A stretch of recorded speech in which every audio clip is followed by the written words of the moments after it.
Hello and welcome to another episode of #DisruptionDialogues, a Markets and Markets podcast series for growth-minded strategy, market intelligence, and competitive intelligence professionals.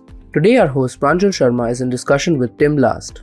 Hello and welcome to another episode of Disruption Dialogues. I'm Pranjal Sharma. I'm an author based in New Delhi, India. And I'm in discussion with Tim Last, Divisional President at Atlas Copco Specialty Rental Division.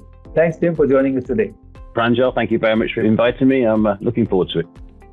So we have the theme of utility as a service and emerging models for sustainable production to discuss with Tim. It sounds like quite a mouthful, and I'm depending on Tim to tell us more about what this means and how it is important for businesses and the corporate world. Now, what's the best way to understand the concept, Tim? Well, maybe it's best to just take a small step back and just talk about what the traditional model is for investing in capital equipment, and then maybe what the future model could be, in our view at least. So if we go back to the traditional model, an organization would like to buy a capital piece of equipment. It's normally a very expensive piece of equipment. It's normally depreciated over a long period of time. And some person in that organization has the impossible job of trying to select a piece of equipment that is supposed to provide or supply a demand for 20 years, the life of the equipment, and predict how the demand from that organization will change over 20 years, which is also more or less impossible. So with a system or with a piece of equipment that's very relevant and perfect on day one, and becomes less and less relevant and less optimized and less efficient as each year goes by. What we're saying, or what we believe, is that it would be better if an organization were to take a more variable solution from an organization like us, which is perfect on day one, but can also flex and change and evolve with the organization. So as demand changes, as technology changes, so does the solution, which means it remains as relevant after 1 year, 5 years, 20 years as it was on day one, which brings a tremendous amount of energy savings and efficiency. So this is really to also ensure that the changes which are happening in terms of technology, the rapid deployment of new concepts are factored in and people don't get locked into something which is history. And as we know, we are making history very fast. Level and speed of obsolescence is very high. Is that a key driver? Yeah, very much. I mean, everything is becoming far more variable. So business cycles are more variable. Changes in demand go up and down to greater degrees. Technology is being developed ever more quickly. So I think buying very expensive assets and having them on the balance sheet becomes more risky. I mean, you don't have the agility that you might like on your balance sheet, and you run the risk that you invested a lot of money on something that's going to become irrelevant more quickly than its life. So I think the faster things change and the more variable the demand and the greater the economic variability, the more interesting these kinds of variable and flexible solutions become. Any examples that you could share, Tim, which are perhaps ahead of the curve and which are going to define the way going ahead?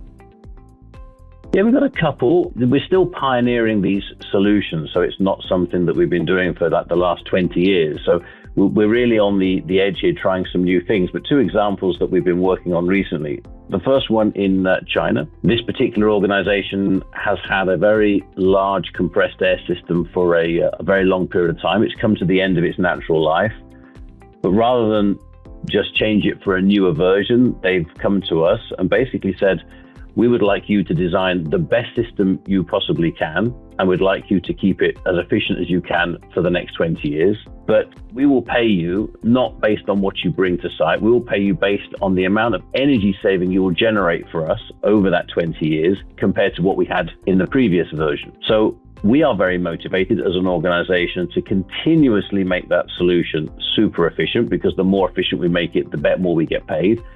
And they're also extremely motivated to do this because they will consume much less energy, and energy is going up in price, and they want to be a more sustainable organization. So it means that they win and we win at the same time, and also carbon footprint will reduce dramatically. This is as much about changes in technology and new developments as about sustainability. Are there specific outcomes that you can talk about in terms of what you referred to? The impact on the carbon footprint? I mean, are there any numbers or early results that you could share? It's probably a little bit early for that. And of course, it depends on the starting point. Each organization's starting point is a little bit different. Basically, our aim at the moment, and we believe that we can fulfill this aim, is to be able to provide a significantly greener solution, keeping costs for the organizations the same, despite having a much newer and better system. I think there is a perception right now that building sustainable solutions and that modernizing so that you have you can become carbon neutral is a very costly exercise. But we believe for the things that we do, we can not only neutralize the carbon, we can neutralize the cost as well. There is no reason why a company needs to pay much more money to become more carbon friendly. I think there are just cleverer ways to do it by optimizing the energy use predominantly. This is actually quite brilliant, Tim. I think you may have just coined a phrase, which is less carbon at less cost. And I think that's going to be quite a winning strategy as we go ahead, because it's going to be the mantra for success. And it's not just about Atlas Copco, the innovations that you're doing, but I think it's the world that needs it and the world of business and manufacturing. Would it also, this is not just about one sector. I would assume that you are referring to a variety of industries where similar utility as a service model can be applied. Yeah, exactly. This goes across all kinds of different industrial segments and all kinds of different technologies. And one of the challenges we have is to increase the number of technologies we have available for our customers and to be the masters of those technologies so that we're completely useful for all these different customers, and they don't need to go to 10 different vendors for 10 different technologies. They can just come to us and we can provide all of them. But it's a bit more than that, actually, because when you're the master of the technology, as we aim to be, you can start to find synergies between the technologies. So for instance, imagine we are looking after the compressed air system and the steam and cooling system. There's a lot of waste heat generated by compressors, but we can potentially take that heat and use it in a clever way to reduce the amount of energy required by the steam boiler to produce the steam the organization needs. And if there's too much steam provided, we can put that into a turbine and turn that steam back into power. So by using one organization like ourselves that is the master of many technologies, not only is the technology individually advanced and efficient, we can gain efficiencies by connecting the technologies together and using the waste from one to help power the next. Is scale a factor over here, Tim, in the sense that are these solutions for large manufacturing and engineering units, or do you see that it could be applied in smaller units too? Because in many parts of the emerging economies, including in India, where I am, a large part of the manufacturing is through this huge vendor ecosystem, which works with a large organization. So low cost, low carbon principles would be equally important there. It's always interesting with these very large installations with megawatts of power. Everybody dreams of these great, huge projects, but I think we can be equally as relevant for an organization that maybe has just tens of people with maybe 100 kilowatts of installed power. I think we already actually have a lot of technology that we can use on these very small installations and also the large ones. So no, I think we can apply this concept perfectly well to much smaller organizations as well to much larger ones, no problem. What are the technologies which are enabling this? For example, IoT is considered, or industrial IoT is considered very important. Basically, you have a sensor on really everything. Are there specific innovations that you have done at the Atlas Copco to bring a new configuration and a new solution? Yeah, absolutely. You're right, of course. Almost all of our equipment now has some kind of connectivity. The big fancy machines with the controls, that's a bit of a no-brainer, you can probably imagine. But we're even putting connectivity on far less sophisticated pieces of equipment like fuel tanks. So what we're trying to do is make sure that we know all the inputs to an installation, the ambient temperature, the fuel levels, the electrical inputs, everything basically. And we're also trying to measure all of the outputs. How much demand is there from the system? How much air or vacuum or steam are we producing at what temperature with what quality? So we're trying to continuously measure input versus output. Now that's not super difficult, I suppose, but where we've really invested a lot of time and energy is to build, with our many years of experience, simulators which work out in real time what would be the optimum performance for the situation we're seeing now, for these inputs versus these outputs. So we can see pretty much continuously, is this installation on the bullseye, on the energy bullseye, yes or no? And if it's not, what has to change in order to get it back? And it could be very small changes. It can be some parameters. It can be a small difference in control, something like that. Or it might be something bigger where we need to change the configuration of a machine or add extra equipment on site. But the point is that we first have to collect the data using IoT, like you say, and then we have to simulate how we use that data to then work out how we also get the most out of the installation. And now it's still a bit too manual. In time, over these next months, maybe years, we will be using much more AI to be able to predict what will happen in the future. And we can even include more data, for instance, data from the customer's own system, which is much more leading data. And then we can even predict what the future will do so that we can mobilize activity a week, 2 weeks, even months in advance to keep that energy and that optimization right on the bullseye. And this could be for not just the main installation, but affiliate installations as well. Basically, anywhere where we can connect or get hold of the right data and with equipment that we are experts at. So as long as we can collect the data and we know about the technology, then this applies. So for example, an entity could have 5 manufacturing units across 5 different geographies. Well, not only could you collect data from one unit, but you could potentially get it from everyone, each of those, but also have them at a consolidated way as well. Yes, that's relatively straightforward. We can even take it a step further, actually, because then we can benchmark for that organization between one plant and another to show where there are best practices and where there are further optimizations possible. But even better, we can take that total industry as a whole and say to our customers, this is where you are, the total industry is here, you're this much better than everybody else, or you have this much more to do to catch up with everybody else, so that we can help customers understand where they are in the bigger picture. No, that's brilliant. I think because referencing and measuring against peer groups, against best practices, and even setting the benchmarks for best practices is very what you're referring to. I think the main question here, and I'm going to ask you a basic question, is this is a dialogue on disruption.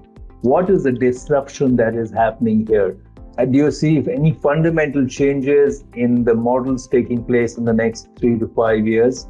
And if so, what would those be? And really, the conversation we also want to do with you, Tim, is to tell business leaders and decision makers, what should they be prepared for? What should they do to ensure that these kind of changes can be better implemented? Well, Atlas Copco in general has been an organization that's flourished on selling fantastically advanced equipment and then servicing that equipment for the customers so that it works for a very long time. It's a long life equipment that works perfectly for its whole life. This has been our model. We've been very successful with it, and we still are today. Now, of course, we're talking about maybe not buying so much new equipment, instead offering variable solutions where customers don't own the equipment anymore. They get the equipment on site from Atlas Copco, but instead they pay for its use or they pay for the advantage it brings them. So this is highly disruptive, and there's a certain amount of risk, I suppose, but in the end, I think we would rather disrupt ourselves than have someone come and disrupt us. So this is the way we're thinking now. Of course, nothing's going to change overnight, and we have to start in a modest way, but we need to really try to convince organizations that there are really good alternatives to simply owning and servicing your own equipment, where energy becomes more and more important, and sustainability is more important, and carbon footprint is more important, and balance sheet agility is more important. Then maybe owning equipment that just helps your organization but is not core doesn't make so much sense anymore, and maybe these variable solutions is a much smarter way to go. And I think that because of the optimizations we can get, or organizations can get from that, that's why becoming carbon neutral doesn't have to necessarily cost more money. Tim, finally, referring to what you just said, what is the, when you have these conversations, what is the point at which, you can see that they are convinced? What is the winning pitch that you see or you have noticed in your last few conversations?